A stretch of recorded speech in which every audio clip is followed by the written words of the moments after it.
Welcome to another session of the Game Mechanics. I am thrilled today to have, one of my oldest friends, and I mean that in every possible sense of the word, Mitch Gitelman, who I have had the joy of working with several times over our careers, most notably at Harebrained Schemes, a company we founded and did all sorts of super cool things with. We realized on the agenda here, we wanted to talk about game, feel, and polish. There is no one better, I feel, to talk about that with than the esteemed Mr. Gitelman. Welcome. Thank you. Good to be here with you virtually. Yes, we need to do more of the physical, actual get together. We'll do that soon.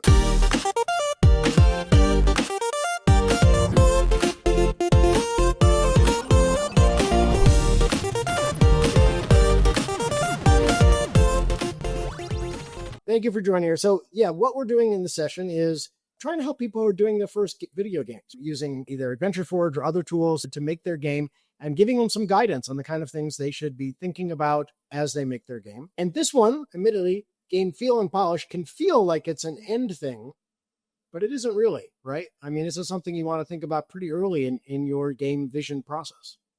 I think so, yeah. I always try to begin with the end in mind and sort of have a vision for the player's experience.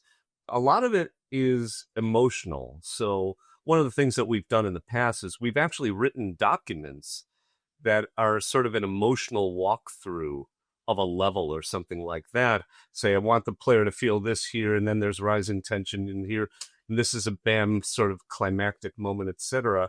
So the designer understands that and can create events, etc., that do that. That also, the audio designers, visual effects designers, etc., everybody can share in that vision of what we're trying to put into an experience from the get-go.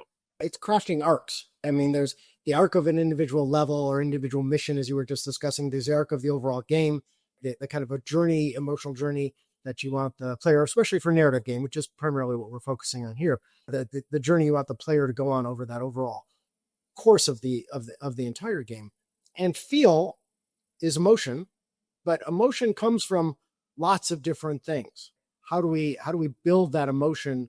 How do we build that game feel from all these different tools? And any thoughts or advice in terms of, like, if you had to stack rank your tools, what would you do for a low budget indie game? Yeah, for a low budget game, I think one of the best things you could possibly do is invest in audio. I think that's one of the things that people leave till the last moment. Audio people are often on what we call the ass end of game development, but that's really one of the areas where you can soup up your game, soup up the experience, and really lead the player. Simple things as your rising tension. You can play a heartbeat lightly in the background and have that heartbeat increase, and the player may never even realize it's happening. It's pushed back into the background, but still elevates the tension in the room, so to speak, without them even understanding why it even happened.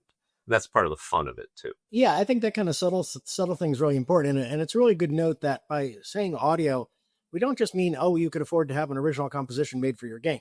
Oh no, right? That's pretty high end, and you got to work your way there. But it's all the different kind of emotional cues that you can put into audio, like the heartbeat is a great one, right? The Telltale Heart is a book nothing about a soul, nothing about it, but a guy hearing a heartbeat. And I think there's that great kind of layering of environmental audio and emotional audio, UI audio. Those are all things you can source a lot of these pieces, right? Like, you don't have to record your own heartbeat. For God's sake, you can go buy it for $1 on the internet, right? You can buy it for $1, and you can buy some great music that's license free out there. We did that.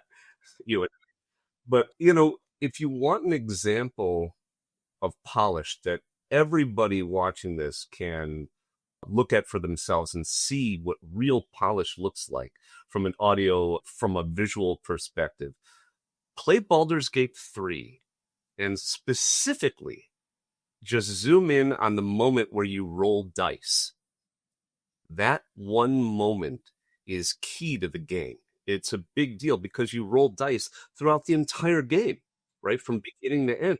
And it's an important moment in the game, and you want the player to feel tension. You want them to feel that sort of tabletop anticipation before the number comes up, right, etc.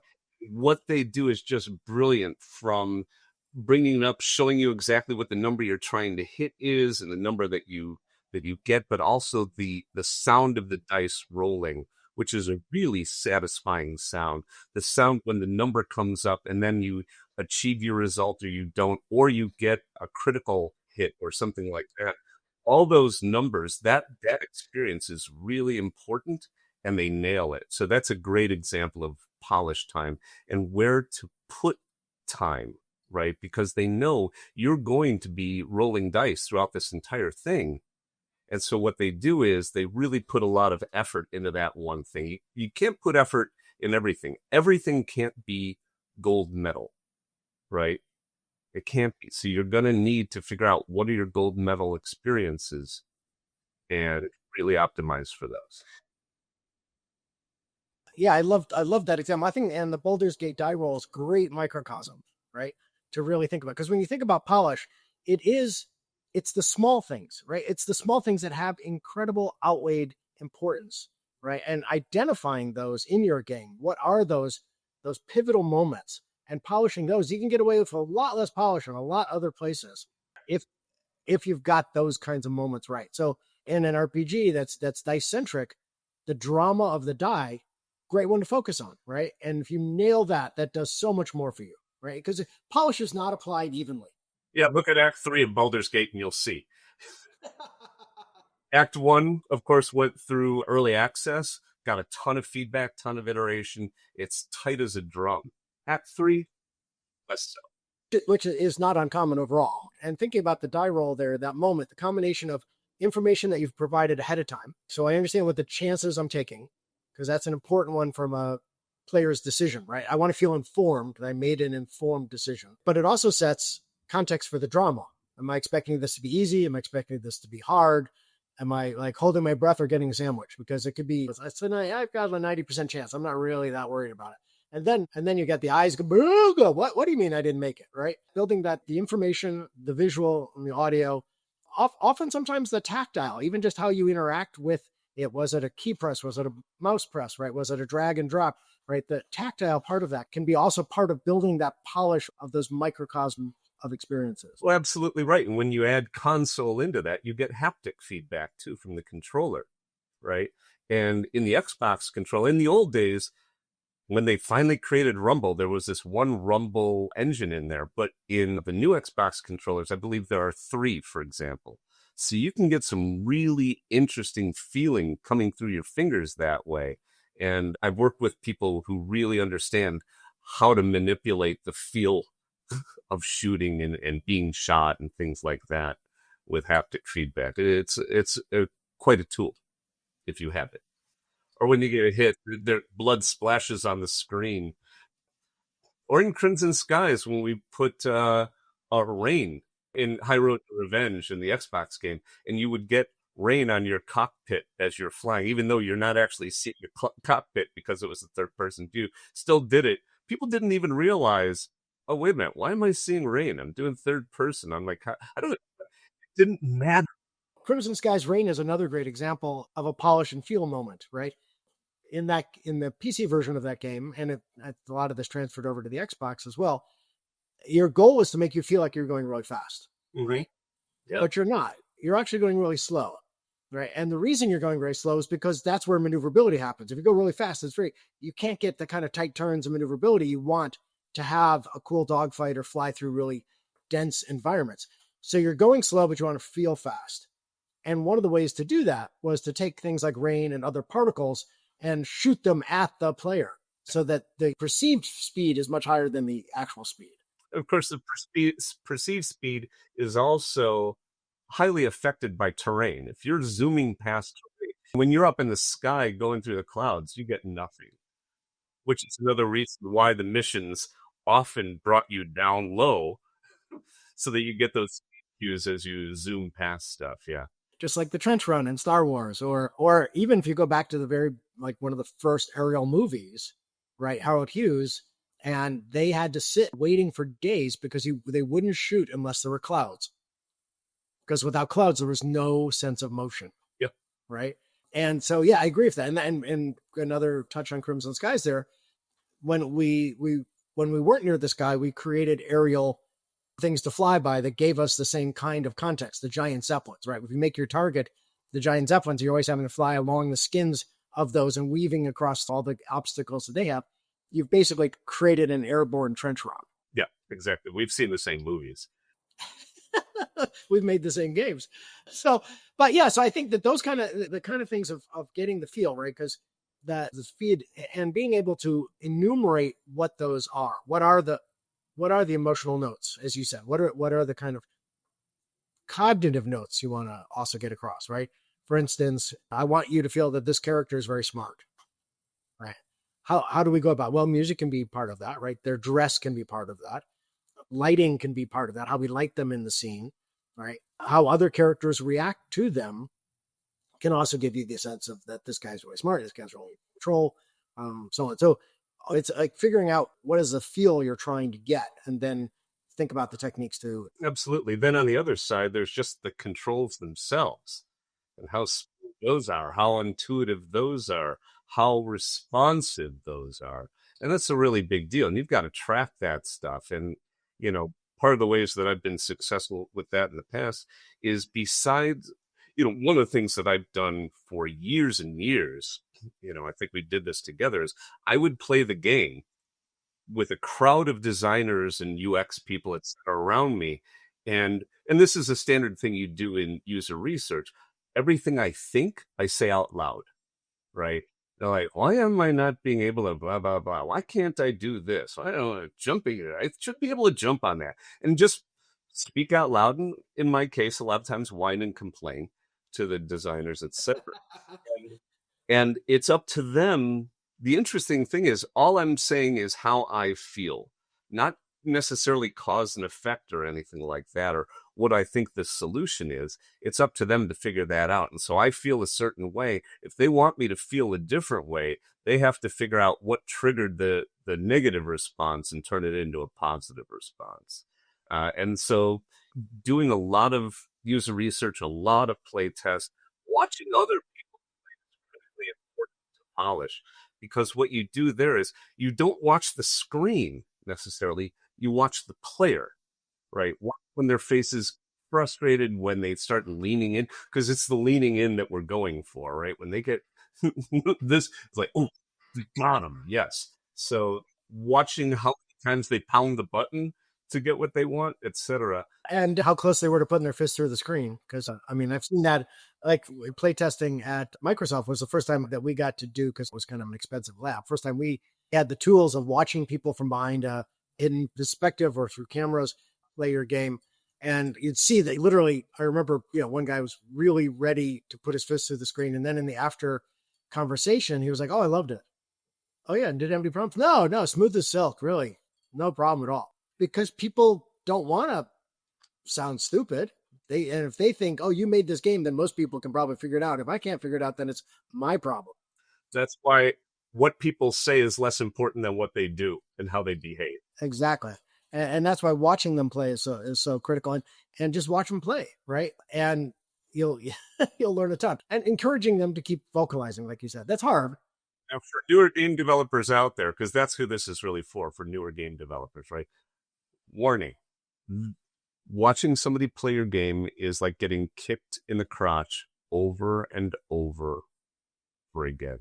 There is nothing more humbling than watching somebody get frustrated with your game. You're like, just turn left. It's right there. How obvious can I make it? It's like, really? It's a sign that says turn left. Nope. You. and it's important though to realize that those are your problems, not the. That is the number one thing that I've learned working with newer game developers is they blame the idiot behind the glass as opposed to themselves, who made that situation so that somebody behaved or looked idiotic. That's a hard one to internalize. It is, and it's a good warning for people. But it's don't avoid that pain. Because if you avoid seeing that pain, you're just going to mean that more people you aren't seeing are experiencing that pain. Yeah. Well, first of all, birth is pain. So let's get that out of it, right? Creating video games is pain. Let's get that out of the way, too. That's just all it is. Anytime you're doing anything creative and putting it in front of somebody else for judgment. Yeah. Call your mom, say thanks, and then recognize that birthing anything is going to be very, very painful. It's very true. Whatever the creative medium is. Yeah, without a doubt. No, putting yourself out there's a thing. without a doubt. So I'm going to pull us back to controls responsiveness. People sometimes can think oh yeah, that's true for like a Twitch game, but I'm making a narrative RPG and it's not really about responsiveness in UI for that kind of game. And I think that's a very common misconception because yes, it's true. You're not trying to get the cursor on somebody and get the right exact feel of getting the cursor on someone pulling the trigger, but how many clicks did they have to hit to be able to get through a line of conversation? Oh, sure. There's a number of clicks. There's the hitbox. Just, here's the button.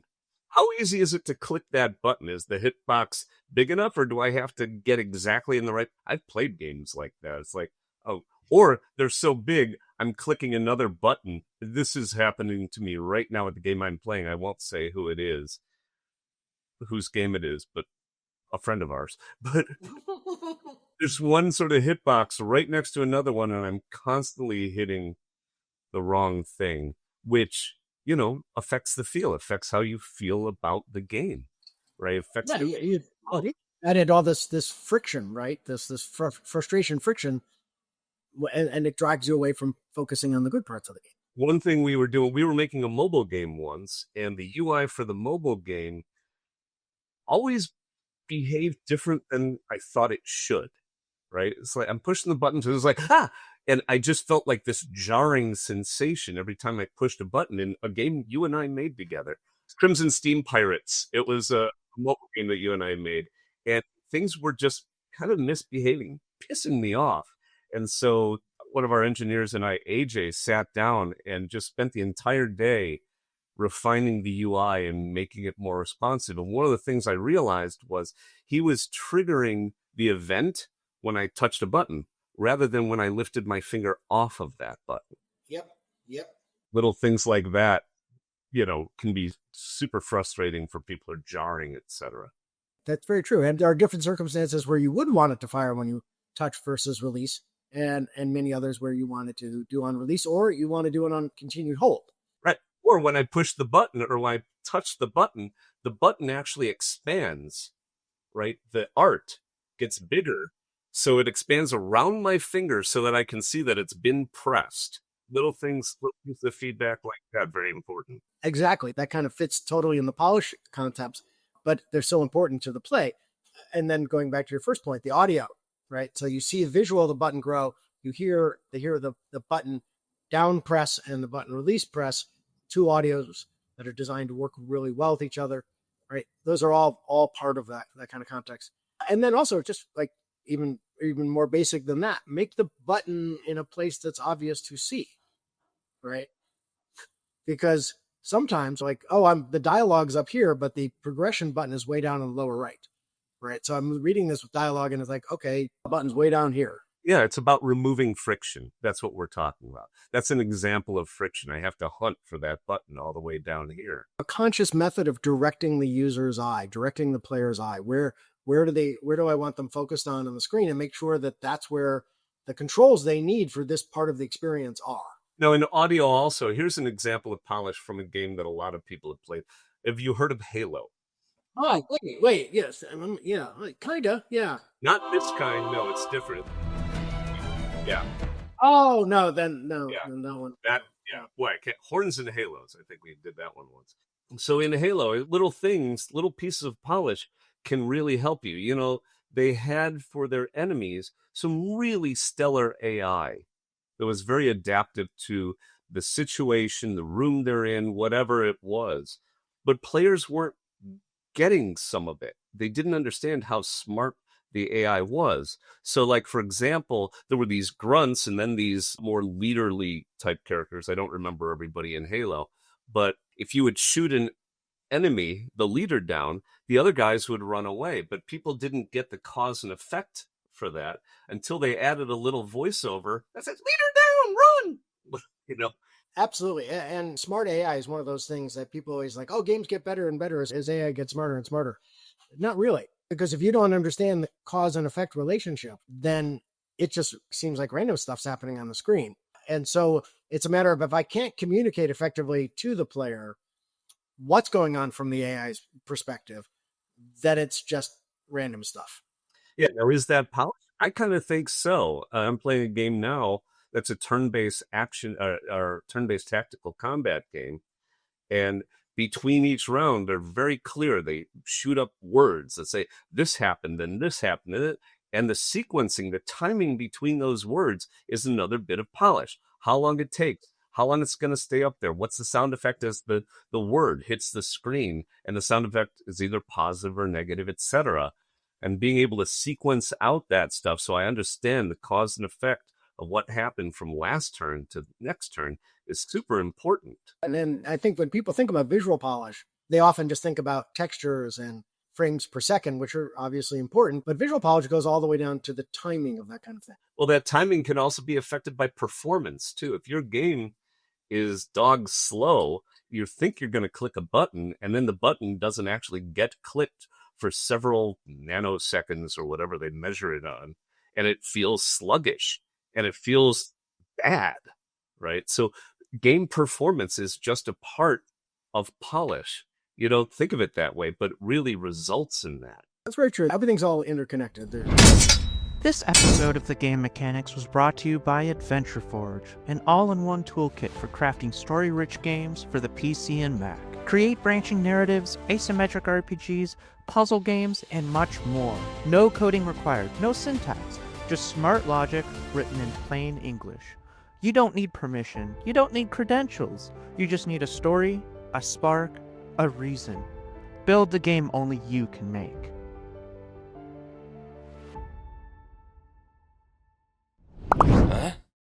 Going back to something we'll keep coming back to in this one, which is that polish is not even. You're going to have to figure out, where am I investing in that? And if you're doing something that has a twitched element to it and frame per second is really key, then that's the first place you need to go for your polish, because that's absolutely going to be killer if you can't get that up. And then figure out what is most important parts of polish for your experience. Allocate appropriately. So let's talk about one, especially in narrative games, which is the one where God knows how many games you have parachuted into and worked on this part directly, not just giving feedback to people on what need to be better, but got out your damn typewriter and fixed this shit yourself. Let's polish writing and narrative delivery. Oh, yeah. That's a thing. Is there a question there? There is. Talk about the kind of mistakes you look for. So this level's already been built, right? Everything functionally works. And now you're going back and looking for, why isn't it working as good as it should? Where are we missing the emotional piece? So how do you go back and look at that and look for the opportunities for improvement, which is the politically correct way to say that? And then how do you parachute in and choose where to invest yourself to fix it? Yeah, well, it all comes out in play, right? So I do a play test. And usually my first play test, there's two ways of doing it. There's that initial reaction play test with everybody standing around watching. The other one that I do is a moment-by-moment playtest where I have a document up on screen also. And while I'm playing the game, I am doing bullet-pointed moment-by-moment feedback, right? Just my impression right now. I don't know where the hell I'm supposed to go, right? Is another one. Who is this guy? I'm confused, right? And then later on, because it's real time, oh, I get it. This guy's this. Okay, that's cool that's a mystery. Forget I said that earlier, etc. And so I do a lot of real-time first impression and then play through again on my own often to double-check my feedback and to hone it and refine it and go, wait, why did I feel that way in that moment? What triggered that? And being able to play multiple times and often sort of on my own, be able to say, oh, I see. Because remember that stupid heartbeat we put in? It's completely screwing everything up in this scene. We need to remove the heartbeat from the screen, from the scene, so that we can do something else. So a lot of it's multiple playthroughs for various reasons. The other thing I would say, something you and I have talked about a lot, specifically in the context of writing and dialogue, which is every pass you do, you use fewer words. Oh, we call that haikuing. Yeah, Andrew and I coined that term when we were working on Shadowrun Returns. Part of it is there's multiple reasons for it. First of all, brevity is the soul of wit, right? And most of the iconic authors that have worked throughout history, people like Hemingway, they write these very clear, clean sentences. James Ellroy is another favorite author of mine. He did LA Confidential, etc. Very spare, clean sentences that do the minimum amount of work for the maximum amount of effect. Because when a player, especially if you're looking at dialogue on screen, this wall of text can come at you, and just the emotional component of seeing so many words on screen can really be off-putting to a player. So one of the things that we used to do is divide these things up. So here's a thought, click. Here's a thought, click, as opposed to just bleh onto the screen, right? And that's specifically in these Shadowrun games where nobody's speaking to you also. But you can see how in other games with voiceover, even, you just don't want to see all that text on screen. You're like, oh, I've got to sit through all of this. You want to be in the... Even just sitting through someone doing a soliloquy for 5 minutes. So it's like, you don't want to listen to people talk about it either, right? So it is. I've thought that Shakespeare too. Yeah, in Shakespeare's soliloquy, forgive me, I studied this in school, it's all about sharing with the audience too. If you're just talking to yourself on stage, you're going to be screwed. So in much the same way as a video game, it's got to be interactive, in this case with your audience through button clicks, etc. But yeah, we haiku everything down as spare as possible for that reason. Well, and I think the point I was trying to make is that it's impossible to get to that minimalistic state on your first draft. Oh, sweet Jesus. You'll think you've done it as short as you can, and then you'll play it and you realize, oh fuck, it's still way too long. Yeah, and of course writing is rewriting, right? Your teachers were right. Writing is rewriting. And, the number of editorial passes you get are often directly aligned with the impact of the text at the end. Yeah, as we always just said, iteration is quality. Yeah. There is no such thing as getting it right the first time. And so giving yourself time to go back and play it and to rewrite it and play it and to rewrite it. And just like the playtest, for example, and Andrew and I, when we were writing the Shadowrun trilogy, we would sit or stand right next to each other, and then we would switch desks. You read my shit, I'll read your shit. But often, again, watching each other's faces. Like, you made a face right there when you read that screen. Why? And he was very sensitive. Very sensitive. Why did you make that face? Oh, it's that word choice. What about it? Well, you use the same word in the first line as you did in the third line, and it's repetitive. And it just, there's a Yiddish word. I mean, echels me. It echels me. It rubs my skin backwards. I don't like it. That same interview process starts at the top level, right? When you and I wrote the outline for the whole game, we started with a lot more than ended up in the game, right? Yes. And that was both a function of our time and budget kept getting consumed more and more by building the tools and building the platform, building all the rest of our time to actually make the content kept getting shorter. Not an unusual circumstance. No, our sleep kept getting shorter, and that's yeah. But it's also just like simplifying the words. Often simplifying the plot is just or even more important. I have an example of that, if you don't mind. Yeah, go for it.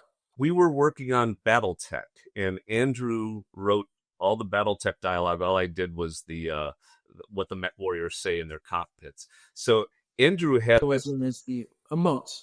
Emotes, the barks. Andrew had written this pretty big outline for what the story of BattleTech would be, and like, all right, write me a scene with exposition on this beat, right? And he writes the scene, and you have to click the continue button, and I'm not exaggerating, 32 times. Or to get the exposition out for this plot, right? And that's 32 times often, right? I don't mean 32 times throughout the whole game. Right. It was like every conversation was going to be in that number. And my guidance back to him, I was doing story editing, was very simple. It's like 12 button clicks. You get 12 button clicks. Whatever it is, your story has to fit 12, because that's the tolerance level between BattleTech missions. I want to go out there and I want to shoot things in the back with my PPC. And so the plot of the game evolved dramatically and focused dramatically so that there were 12 button clicks between missions. Yes. Yeah. It's true in novice writers, much more so, but even people all of us who've been making games for a long time, our instinct is to go long, right? And to be intricate. And it is a constant battle to keep bringing that down, right? And I don't know if it's really true. It was Mark Twain, but the old saying, if I had more time, I've written a shorter letter. Yes. It is. It does take time and it takes experience to keep whittling it down. And that is so important in your polish phase, right? I mean, you want to have done as much as you can before you get to polish, but in polish, that's your last chance, right? To go back and figure out how to tighten everything up one more time. I have a story about tightening that has never been told before. I'll tell it briefly. Wow, Prince. This is Shadowrun Dragonfall that we're talking about here. And it was about, and I don't think I'm exaggerating this, 2 weeks before we shipped the game. You could play through, obviously, the game from beginning to end. And so the writing team played the game from beginning to end. And we're just like looking at each other like, what? Like, we're not sticking the landing. It's like, landing's good. We're not sticking the landing. Like, what do we do? What do we do? And we went home pretty upset with ourselves and frustrated. And about 2 a.m, one of us wrote a letter saying to an email to everybody saying, I know what to do. It was about 2 a.m. And the letter was, we have to do this. You know, it turns out these two characters have a relationship you don't realize. And then we got together in the morning and we were all pretty pissed off because in order to do what was in that email would take a lot of work. Yeah, because you can't just have that material that show up at the end, right? You have to go back all the way through the game and figure out where to plant in the notes. This is to the relationship, right? Beautiful. Exactly. It's the old thing, you know, if there's a problem in Act 3, it was created in Act 1. And that's exactly what happened in this case. And we realize that moment in Act 1 has to connect to Act 3, and we know how to do it. But in order to do it, we had to do a lot of work. We had to get designers involved. We pulled the designers in, and we said, we need to do this. And they laughed at us.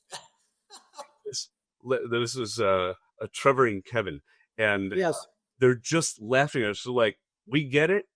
We agree. You're right. The work we have to do will take 2 hours. And we'll do it right now. When we leave this room, we'll go do that. You have days of work ahead of you people. And we're laughing at you. In classic team camaraderie. Yeah. No, you yeah. We're not laughing.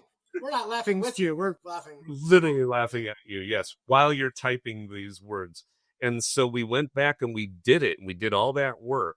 And I think we edited the final dialogue and got rid of a typo like hours before hitting the release button.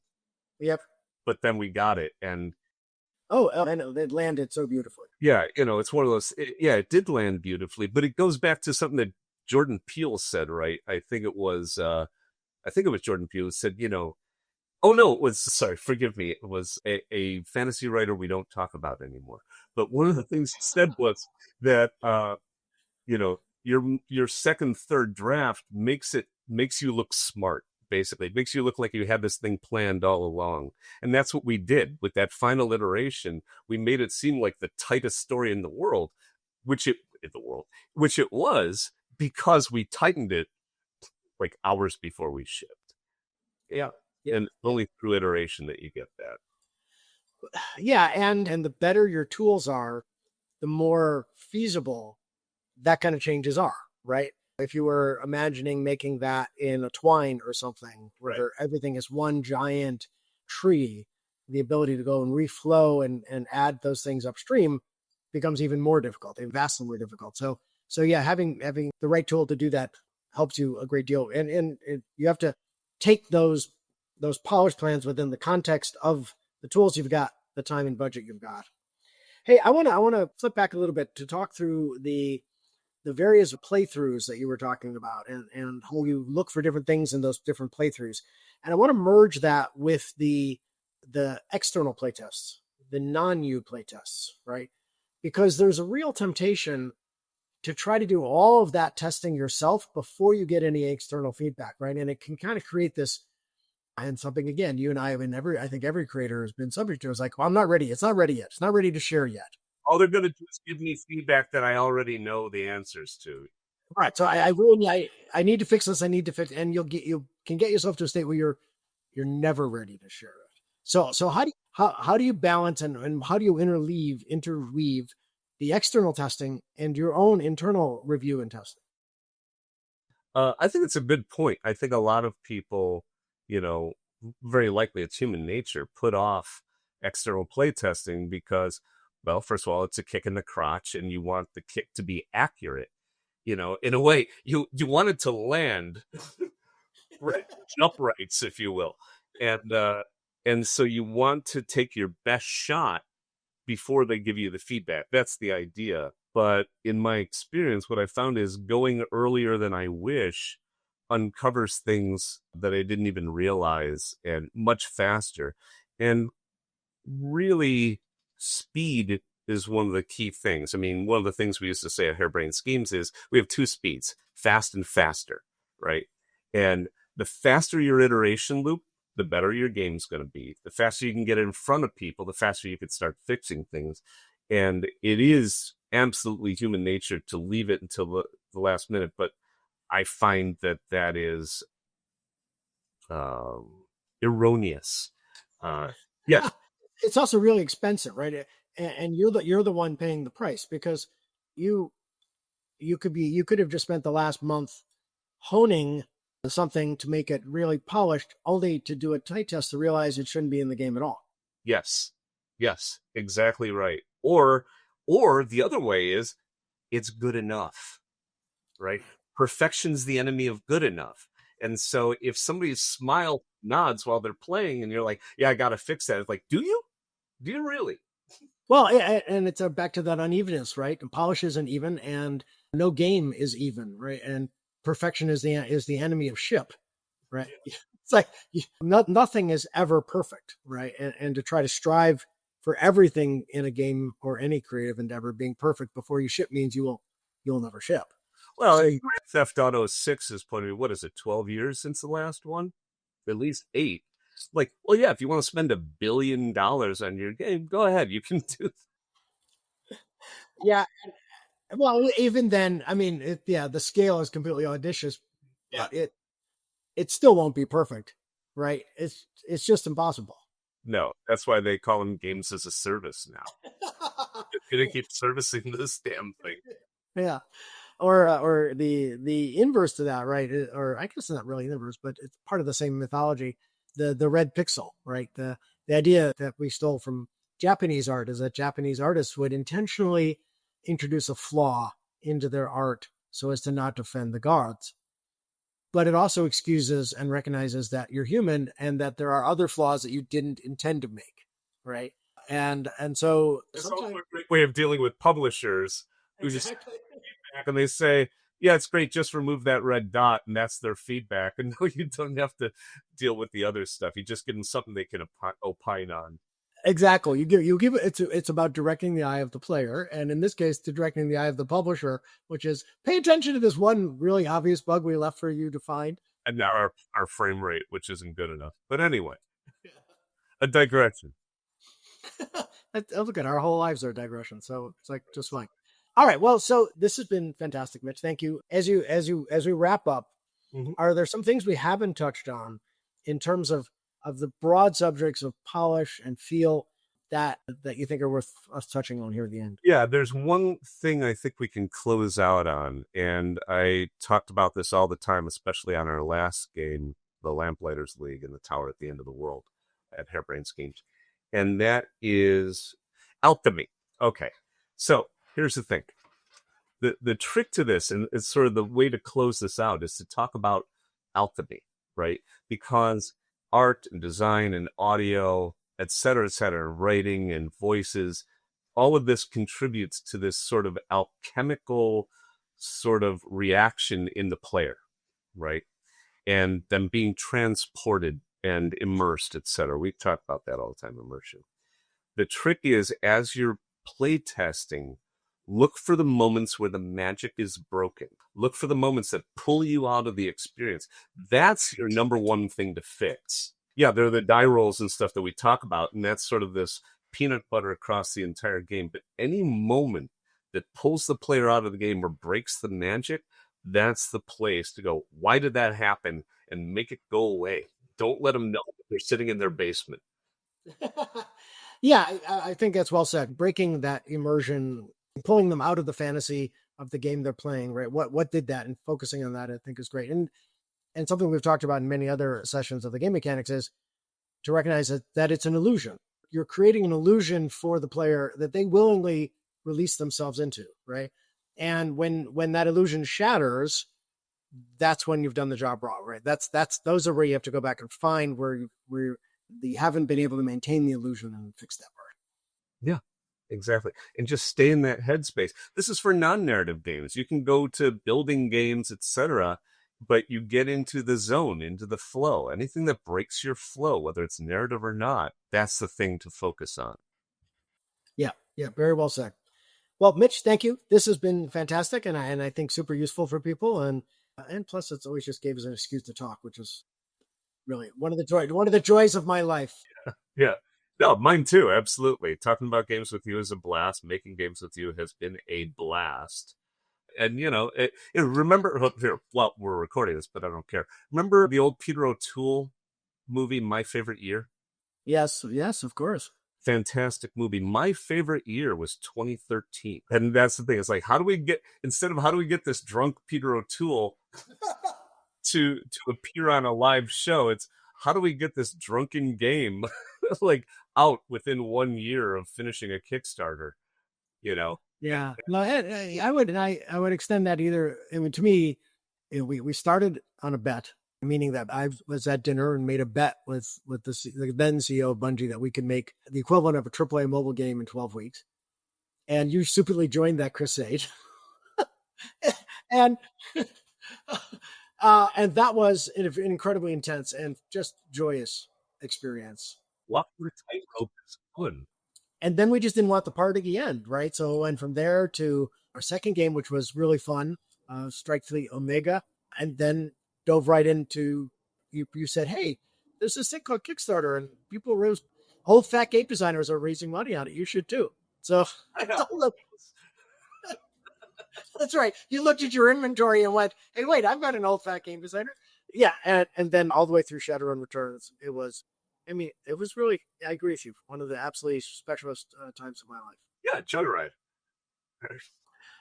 And I probably might put that in the video. Who knows? All right. Anyway, well, thank you again, Mitch. This has been fantastic. Thank you all for watching. Hopefully the game mechanics are giving you some inspiration for how to go make your own games. And we'll see you next time. Good luck.